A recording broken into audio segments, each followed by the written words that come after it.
The billionaire laughed when she saw the $300 junk car. 10 minutes later, she couldn't stop staring at what was hidden beneath its hood. The late afternoon sun spilled across the polished grounds of the Arizona Future Mobility Expo, turning chrome into mirrors and glass into gold. Rows of luxury vehicles stretched across the exhibition field like monuments to money and prestige. Investors in tailored suits drifted between displays. Reporters adjusted cameras. Engineers discussed innovation in low, confident voices. And parked near the very end of the showcase lot sat a faded blue Chevrolet sedan that looked like it had survived 3 different decades by sheer stubbornness alone. Its paint was peeling. One headlight was slightly fogged. The front bumper carried scratches that no one had bothered to repair. It looked so out of place that several visitors assumed it had been parked there by mistake. Beside the car stood Ethan Brooks, a 42-year-old single father with calloused hands and tired eyes that carried the quiet weight of years spent choosing responsibility over recognition. He wore clean jeans, worn work boots, and a simple button-down shirt. Nothing about him suggested wealth. Nothing about him suggested importance. And that was exactly how he preferred it. Ethan rested one hand on the roof of the old Chevy while his 12-year-old daughter, Lily, adjusted a small handwritten information card near the windshield. Her blonde ponytail swayed as she stepped back and smiled. "There," she said. "Now it looks official." Ethan chuckled softly. "Official enough?" Lily grinned. "Maybe not compared to these million-dollar cars." Before Ethan could answer, a ripple of attention moved through the crowd. Conversations paused. Cameras shifted. Heads turned. Victoria Sterling had arrived. The billionaire founder of Sterling Dynamics was one of the most recognizable women in American business. At 38, she had built one of the fastest-growing electric transportation companies in the country. Wherever she went, attention followed. Dressed in an elegant cream-colored blazer, Victoria moved through the event with the confidence of someone accustomed to being listened to. Investors greeted her. Executives shook her hand. Photographers followed a few steps behind. Then her eyes landed on Ethan's car. She slowed. One glance became 2. A small smile appeared at the corner of her mouth. "Wait," she said, stopping near the Chevy. "This is actually part of the exhibition?" A few nearby guests laughed. Ethan remained silent. Victoria stepped closer, studying the dented fender. "How much is this thing worth?" she asked. Lily looked toward her father. Ethan simply shrugged. "About $300 when I bought it." The laughter grew louder. Victoria folded her arms. $300? She repeated. "I think the tires on some of these cars cost more than that." More chuckles followed. Several guests smiled politely. Others openly smirked. Ethan didn't react. He didn't defend himself. He didn't argue. He simply looked at Victoria with calm eyes that seemed strangely untouched by her mockery. For a moment, something about that composure unsettled her. But the feeling disappeared as quickly as it arrived. Victoria shook her head with amusement and turned away. "Well," she said, loud enough for others to hear, "I suppose confidence is free." More laughter echoed through the showcase. But while everyone was looking at the faded exterior of the old Chevy, no one noticed the elderly engineer standing 20 feet away. His eyes had locked onto something visible through the narrow gap beneath the partially raised hood. And for the first time all afternoon, he looked completely stunned. The elderly engineer did not laugh. While the crowd slowly drifted away toward the polished supercars and sleek electric prototypes, he remained exactly where he was, staring at the narrow opening beneath the raised edge of the hood. His name was Walter Hayes, 71 years old, a retired automotive engineer whose career stretched back more than 4 decades. He had helped design power systems for major manufacturers. He had consulted on racing programs. He had forgotten more about engines than most people would ever learn. Yet something he had just seen made him feel like a rookie again. Walter took 2 careful steps forward. "Excuse me," he said. Ethan looked up. "Yes, sir." Walter pointed gently toward the Chevy. "Would you mind if I took a closer look?" Lily glanced at her father. Ethan smiled. "Go ahead." Walter approached slowly, almost reverently. The afternoon breeze carried the scent of fresh-cut grass and warm asphalt through the exhibition grounds. Around them, conversations rose and fell like distant waves. But Walter heard none of it. He crouched beside the old sedan and peered through the gap once more. His eyes narrowed, then widened, then narrowed again. "That cannot be right," he whispered. Ethan said nothing. Walter stood up. You built this yourself? Ethan shrugged. Mostly. Mostly. Walter repeated. Son, there is no mostly about what I am looking at. Lily smiled slightly. She had seen this reaction before. Not often, but enough to recognize it. Walter shook his head and looked at Ethan with growing disbelief. Where did you learn engineering? Life teaches a lot of things, Ethan answered quietly. Walter stared for another moment before laughing softly to himself. Not mocking laughter. The kind that comes when someone realizes a puzzle is much bigger than they first imagined. Meanwhile, across the exhibition grounds, Victoria Sterling was being escorted through a showcase of next-generation battery systems. Investors surrounded her. Analysts discussed market projections. Cameras followed her every movement. Yet she found herself distracted. Her attention kept drifting back toward the strange man who had refused to defend himself. Most people reacted when challenged. Some argued. Some boasted. Some became angry. Ethan Brooks had done none of those things. It bothered her more than she wanted to admit. Victoria, one investor asked, what do you think about the new thermal architecture? She blinked. Sorry, could you repeat that? The investor exchanged a surprised glance with another executive. Victoria Sterling rarely lost focus. Back at the Chevy, Walter was now circling the vehicle. This does not make sense, he murmured. Not at all. Ethan folded his arms. What part? Walter looked at him. The part where somebody capable of building something like this is standing beside a $300 car instead of running a billion-dollar company. Lily tried not to laugh. Ethan looked down at her and smiled. I told you people would eventually notice. Took them long enough, she replied. Walter's expression softened. You know, young lady, your father is either incredibly stubborn or incredibly brilliant. Both, Lily answered immediately. For the first time all afternoon, Ethan laughed. The sound was quiet but genuine. Then Walter became serious again.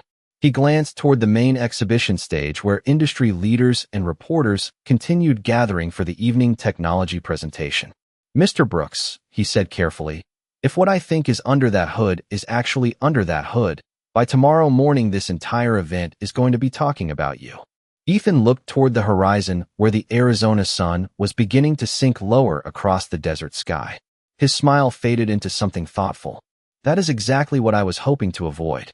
That evening, after the crowds began thinning and the desert sky turned shades of copper and deep blue, Ethan Brooks drove the old Chevy back toward the outskirts of Phoenix. The engine hummed steadily beneath the hood, sounding ordinary to anyone else. Lily sat in the passenger seat with her sneakers tucked beneath her legs. For several miles, neither of them spoke. The silence felt comfortable, familiar, the kind shared by people who did not need many words to understand each other. Finally, Lily glanced out the window and said, Do you think that engineer was right? Ethan kept his eyes on the road. About what? About everybody talking about you tomorrow. Ethan smiled faintly. I hope not. Lily laughed. You always say that. The fading sunlight stretched across the highway. Pickup trucks rolled past. Distant mountains stood dark against the horizon. Ethan adjusted his grip on the steering wheel. Being noticed is not always the same thing as being respected.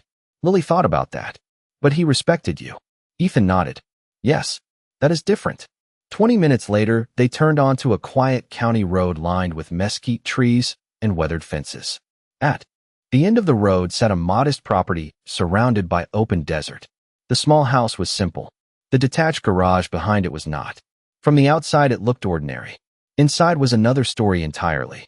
Lily pushed open the side door and stepped into a space unlike anything visitors expected.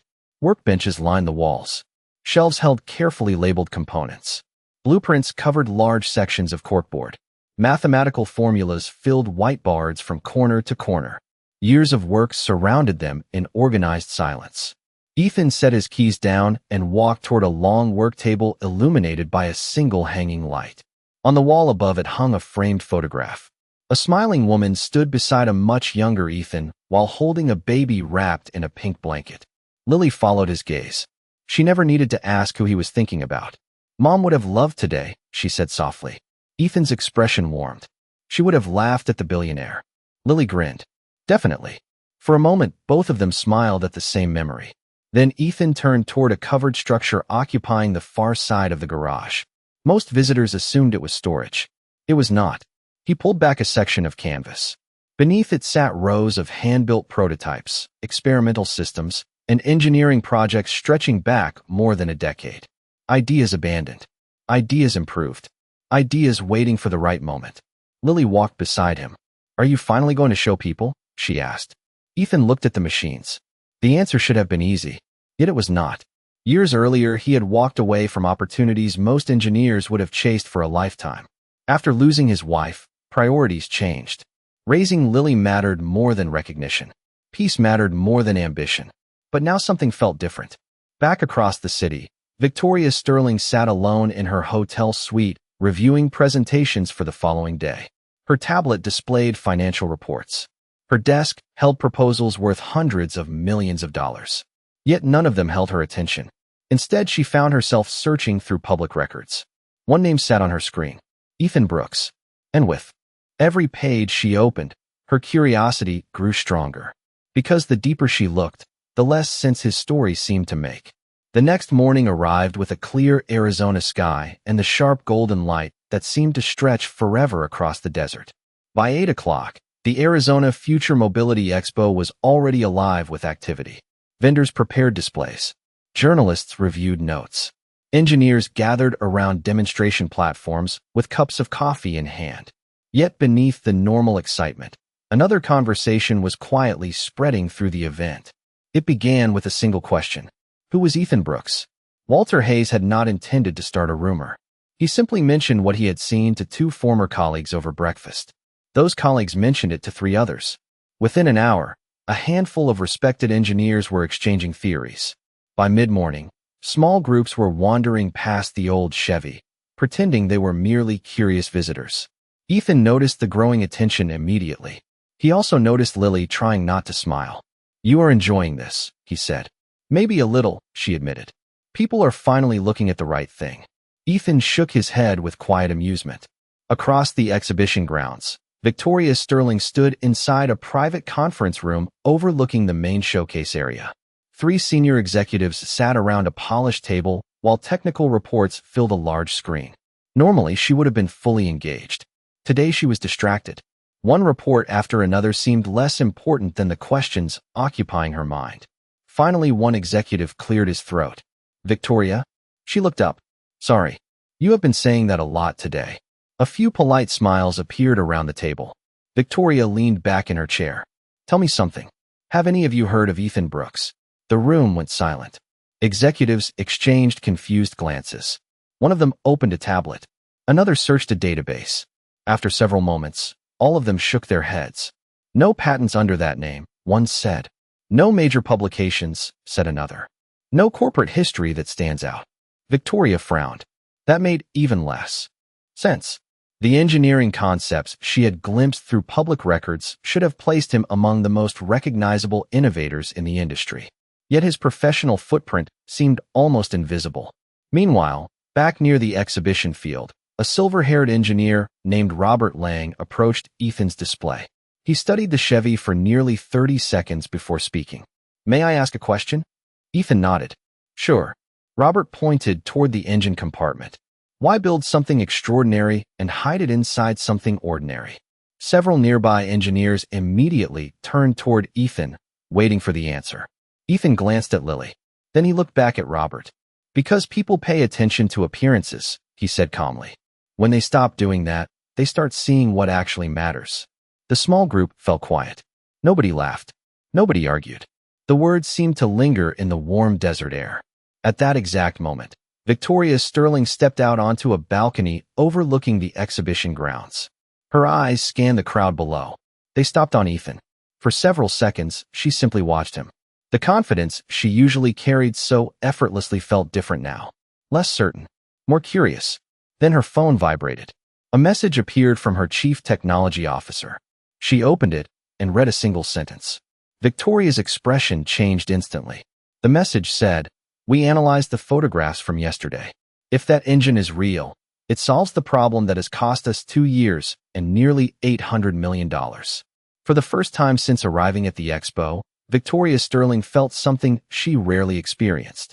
She felt completely unprepared for what might happen next. Victoria stared at the message for several seconds. Around her, The conference room continued moving as normal. Executives discussed forecasts. Analysts reviewed charts. Someone asked a question about manufacturing projections. She heard none of it. Her attention remained fixed on a single thought. If her chief technology officer was correct, then the man she had laughed at less than 24 hours earlier might possess the solution to one of the most expensive engineering problems in her company's history. She rose from her chair. Cancel the rest of my meetings until noon. The room fell silent. One executive blinked. All of them, Victoria replied. Without another explanation, she walked out. Minutes later, she crossed the exhibition grounds at a pace that surprised even her security team. The morning sun reflected off glass displays and polished body panels. Visitors stepped aside as she passed. When she finally reached Ethan's display, she found him exactly where he had been earlier. Calm, unhurried, completely unaffected by the growing attention surrounding him. Lily sat in a folding chair reading a paperback novel while Ethan answered questions from several engineers. Victoria stopped a few feet away. For the first time since arriving at the expo, she waited quietly. Eventually, the small group dispersed. Ethan looked up. Their eyes met. Neither spoke immediately. The desert breeze moved gently through the exhibition area. Somewhere in the distance, a loudspeaker announced an upcoming presentation. Finally, Victoria broke the silence. May I ask you something? Ethan nodded. Of course. She glanced toward the Chevy. Did you really build everything inside that engine compartment yourself? Ethan considered the question. Not all at once. That is not an answer. A faint smile appeared on his face. It is the most honest one. Lily lowered her book slightly, clearly interested in the conversation. Victoria folded her arms. My engineers believe what they saw should not exist. Ethan shrugged. People say that about a lot of things until they do. For a brief moment, she almost laughed. Not because she was mocking him this time, but because his confidence felt so different from the arrogance she usually encountered. It carried no need to impress anyone. That alone made it powerful. Nearby, several engineers continued studying the old Chevy from a respectful distance. One of them whispered something to another. A third took notes. The atmosphere had changed completely. Less than a day earlier, people had seen a junk car. Now they saw a mystery. Victoria noticed it too. You know, everyone here is talking about you. Ethan looked toward Lily. Apparently, I failed my mission. Lily grinned. I told you that would happen. Victoria found herself smiling before she realized it. Then her expression became serious again. Mr. Brooks, there is a technical challenge my company has been trying to solve for 2 years. Ethan remained silent. Hundreds of engineers have worked on it. Still, he said nothing. If what my team believes is true, you may have already solved it. For the first time, Ethan's expression changed. Not dramatically, just enough for Victoria to recognize something behind his calm exterior. Recognition. He already knew exactly what problem she was talking about. And somehow, that realization unsettled her more than any answer could have. Ethan held Victoria's gaze for several seconds before answering. Around them, the noise of the expo continued as normal, yet the space between them felt strangely quiet. Your company has been trying to solve thermal loss during high-efficiency energy transfer, he said calmly. Victoria's eyes narrowed. How do you know that? Ethan looked toward the old Chevy. Because everyone in the industry knows it. Knowing about it and solving it are two different things. That is true. The brief exchange caught the attention of several nearby engineers. One by one, they drifted closer, pretending not to listen. Lily noticed immediately. She hid a smile behind her book. Victoria folded her arms. Then tell me something. If the problem is so well known, why has nobody solved it? Ethan looked out across the exhibition field where sunlight reflected off rows of expensive vehicles. Because most people keep asking the wrong question. Victoria blinked. What does that mean? Ethan bent slightly and picked up a disposable coffee cup resting on the display table. People focus on controlling heat after it appears. He turned the cup slowly in his hand. The better approach is preventing most of it from appearing in the first place. Several engineers exchanged glances. One quietly pulled out a notebook. Victoria remained silent. Ethan set the cup down. When everybody follows the same assumptions, progress slows down.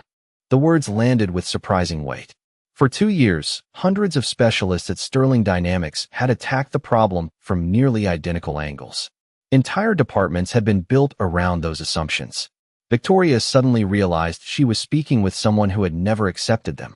Before she could respond, a familiar voice approached from behind. Walter Hayes stepped into the circle carrying a tablet. His expression looked both excited and unsettled. "Ethan," he said, "I need to show you something." Ethan immediately recognized the tone. Walter handed him the screen. A high-resolution image filled the display. It showed a partial scan taken earlier that morning by one of the Expo's engineering review teams.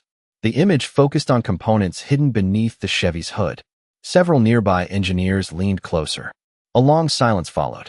Then one engineer whispered, "No way." Another shook his head. "That cannot be right." A third simply stared. Victoria stepped forward. "What am I looking at?" Walter looked at her. "You are looking at a design architecture that should not exist outside advanced research laboratories." The crowd around them grew larger. Word spread quickly. Curious attendees began stopping nearby. Some pulled out phones. Others simply watched. Ethan remained remarkably calm. Victoria noticed that too. Most people would have been energized by the attention. Some would have enjoyed it. Ethan seemed almost uncomfortable. "You already knew this would happen," Victoria said quietly. Ethan sighed. "I hoped it would not." Lily laughed softly. "He always says that." Walter looked at Ethan with growing disbelief. "Do you understand what this means?" Ethan nodded. "Probably." "Then why keep it hidden?" Walter asked. The question hung in the warm Arizona air. For a moment, nobody spoke. The afternoon sunlight cast long shadows across the exhibition grounds. Finally, Ethan answered, "Because some things matter more than being famous." The crowd fell silent. There was no arrogance in his voice. No performance. Just truth. Victoria studied him carefully. Every answer seemed to reveal less about the machine and more about the man. And for the first time since she had entered the expo, she began wondering if the greatest mystery was not under the hood of the old Chevy at all. It was standing beside it. The crowd around the old Chevy continued growing throughout the afternoon. Engineers arrived carrying tablets. Industry reporters appeared with cameras. Even people who knew nothing about automobiles seemed drawn by the strange energy surrounding Ethan Brooks and his weathered sedan. Yet despite the attention, Ethan remained exactly the same. He answered questions politely. He listened more than he spoke. And whenever conversations became too focused on him, he redirected them toward the engineering itself. That only made people more curious. Victoria noticed every detail. She had spent years studying successful people. Investors, founders, innovators, executives. Most of them shared one trait. They wanted recognition. Ethan seemed to be the first exception she had ever encountered. Near sunset, Walter Hayes approached carrying a thin folder. His expression looked unusually serious. "Ethan," he said quietly, "I found something." Ethan accepted the folder. Inside were copies of engineering journals, nearly 15 years old. Victoria stepped closer. So did several others nearby. Walter opened to a highlighted page. The article described a revolutionary energy transfer concept proposed by a young researcher whose work had briefly attracted national attention before disappearing from public view. Victoria's eyes moved to the name printed beneath the article. Ethan Brooks. For a moment, nobody spoke. The evening breeze moved through the exhibition grounds. Flags fluttered softly overhead. Somewhere in the distance, music from another pavilion drifted across the property. Victoria looked up slowly. "That was you." Ethan closed the folder. "A long time ago." Walter shook his head in disbelief. "You were 27 years old.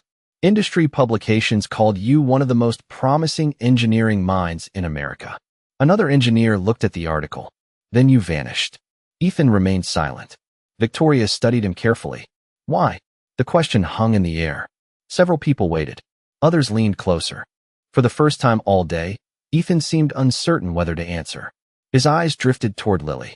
She sat quietly beside the Chevy, listening. The expression on her face was calm, encouraging. Ethan smiled softly. Then he looked back at Victoria. "Because life changed." No one interrupted. "My wife became sick." His voice remained steady. Everything that mattered became very simple after that. The crowd listened in complete silence. Careers can wait. Recognition can wait. Ambition can wait. He glanced toward Lily. Family cannot. Victoria felt something tighten inside her chest. She had expected a dramatic story. A betrayal. A scandal. Some hidden corporate conflict. Instead, the answer was painfully simple. Character. Priorities. Love. Walter lowered his eyes. Several engineers looked away respectfully. Ethan continued. After she passed away, I had a little girl who needed a father more than the world needed another engineer. Lily smiled quietly. Victoria looked at Ethan differently now. The mystery was finally becoming clear. He had never disappeared because he failed. He disappeared because he chose something else. Something more important. The realization settled over the crowd like evening light across the desert. Yet as moving as the moment was, Victoria could not stop thinking about one other fact. If Ethan had achieved all of this while working alone in a garage and raising a daughter, then whatever remained hidden inside that old Chevy was probably far greater than anyone had imagined. The following morning became the busiest day in the history of the Arizona Future Mobility Expo. Long before the gates officially opened, people were already gathering near Ethan Brooks's display. Engineers arrived carrying notebooks. Reporters arrived carrying cameras. Investors arrived carrying questions. Yet the old Chevy remained exactly where it had been from the beginning, sitting quietly beneath the desert sun like it had no idea it was becoming the center of attention. Ethan stood beside it speaking with a small group of students when Walter Hayes returned carrying several members of the Expo Review Committee. Their expressions were serious, professional, curious. One of them stepped forward. Mr. Brooks, we would like permission to conduct a formal engineering evaluation. Ethan looked at Lily. She smiled and gave a small nod. Ethan turned back. That is fine. Within minutes, a controlled examination area was established. The crowd expanded rapidly. Victoria Sterling watched from the front row beside several senior engineers from her company. For the first time in years, she was not the most important person at an industry event. And strangely, she did not mind. The lead examiner approached the vehicle. Cameras focused. Conversations faded. Then the hood was lifted completely. A collective breath seemed to move through the crowd. Even people who did not understand engineering immediately sensed they were looking at something unusual. Components sat where conventional systems should not. Materials appeared that were rarely seen outside advanced research facilities. Elegant solutions replaced layers of complexity. One examiner adjusted his glasses. Another slowly lowered his tablet. A third simply stared in silence. This is impossible, someone whispered. Walter shook his head. No, it is real. The examination continued for nearly an hour. Questions became discussions. Discussions became debates. Debates became quiet moments of realization. Every new discovery seemed to confirm the same conclusion. Ethan had not merely improved existing technology. He had approached the problem from an entirely different direction. Victoria watched the experts carefully. She knew these people. Many were respected throughout the industry. They rarely agreed on anything. Yet one by one, they reached the same verdict. Finally, the lead examiner stepped away from the vehicle and addressed the committee. Ladies and gentlemen, after reviewing the architecture and performance data available to us, we believe this design represents a breakthrough with significant implications for the future of energy transfer systems. The crowd fell completely silent. Reporters stopped typing. Cameras remained frozen. Even the desert wind seemed quieter. Victoria looked at Ethan. He did not celebrate. He did not raise his hands. He did not smile triumphantly. Instead, he glanced toward Lily. She was the first person he looked at. Not the reporters. Not the investors. Not the executives. His daughter. Lily's eyes filled with pride. She remembered the late nights in the garage. The weekends spent testing ideas. The sacrifices nobody saw. At that moment, Victoria finally understood something important. The old Chevy had never been the story. The technology had never been the story. The story was a father who quietly chose character over recognition for years and still never stopped building. Around them, the silence continued. Not the silence of confusion. Not the silence of doubt. The silence of respect. And standing in the middle of it, Victoria Sterling realized that the man she once dismissed in a matter of seconds had just changed the way an entire industry viewed innovation. The expo ended 2 days later, but the impact of what happened there continued spreading across the country. Articles appeared in industry publications. Engineering forums debated the design. Universities requested technical reviews. Investors made offers. Companies made promises. Yet when the crowds disappeared and the cameras moved on, Ethan Brooks returned home with Lily exactly the same way he had arrived. In the old Chevy. On a quiet Arizona road. Under an open desert sky. A week later, the familiar sound of tires crunching across gravel echoed outside Ethan's garage. Lily looked through the window and smiled. She is back. Ethan already knew who it was. Victoria Sterling stepped out of a simple SUV without assistance, without photographers, and without the entourage that usually surrounded her. She carried no presentation folders, no contracts, no legal team, just a small paper bag from a local bakery. Ethan opened the garage door before she reached it. For a moment, neither spoke. Then Victoria held up the bag. I was told these are the best cinnamon rolls within 50 miles. Lily laughed immediately. That is actually true. Victoria smiled. Good. I was hoping to start with one correct decision. The three of them sat together inside the garage. Sunlight streamed through the open door. The smell of fresh coffee mixed with machine oil and sawdust. It was not the kind of meeting Victoria was used to. Somehow it felt more important than any boardroom she had ever entered. After a while, she looked around the workshop. The blueprints, the prototypes, the years of quiet effort preserved on every wall. You could have been famous, she said softly. Ethan stirred his coffee. Maybe. You could have built an empire. Maybe. Victoria smiled. You really do not care about any of that, do you? Ethan thought for a moment. Then he looked toward Lily. I care about building things that matter. The answer settled gently into the room. Victoria lowered her eyes. For the first time in a long time, she felt humbled. Not by power, not by wealth, by perspective. Finally, she reached into her bag and placed a single envelope on the table. Ethan glanced at it, but did not touch it. What is it? He asked. Not a contract. Victoria smiled. Not an acquisition offer. Lily looked surprised. Then what is it? Victoria took a breath. An invitation. Ethan opened the envelope. Inside was a proposal to establish a research foundation dedicated to helping young engineers who lacked resources but possessed talent. Scholarships, mentorships, community workshops, opportunities. At the bottom was a handwritten note. We can help people build what they are capable of becoming. Ethan read the page twice. Then he looked up. Victoria met his eyes. There was no arrogance left there. No assumptions. No judgment. Only respect. The kind earned slowly and honestly. Ethan smiled. Now that sounds like something worth building. Lily grinned. Victoria laughed softly. And in that quiet garage, far from the headlines and attention, something better than recognition took shape. Not a business deal. Not a victory. A second chance. Months later, when people asked Victoria Sterling about the most important innovation she had discovered that year, many expected her to mention a breakthrough technology hidden inside an old car. She always shook her head. Then she gave the same answer. The most valuable thing I found was a man who reminded me that character matters more than appearances.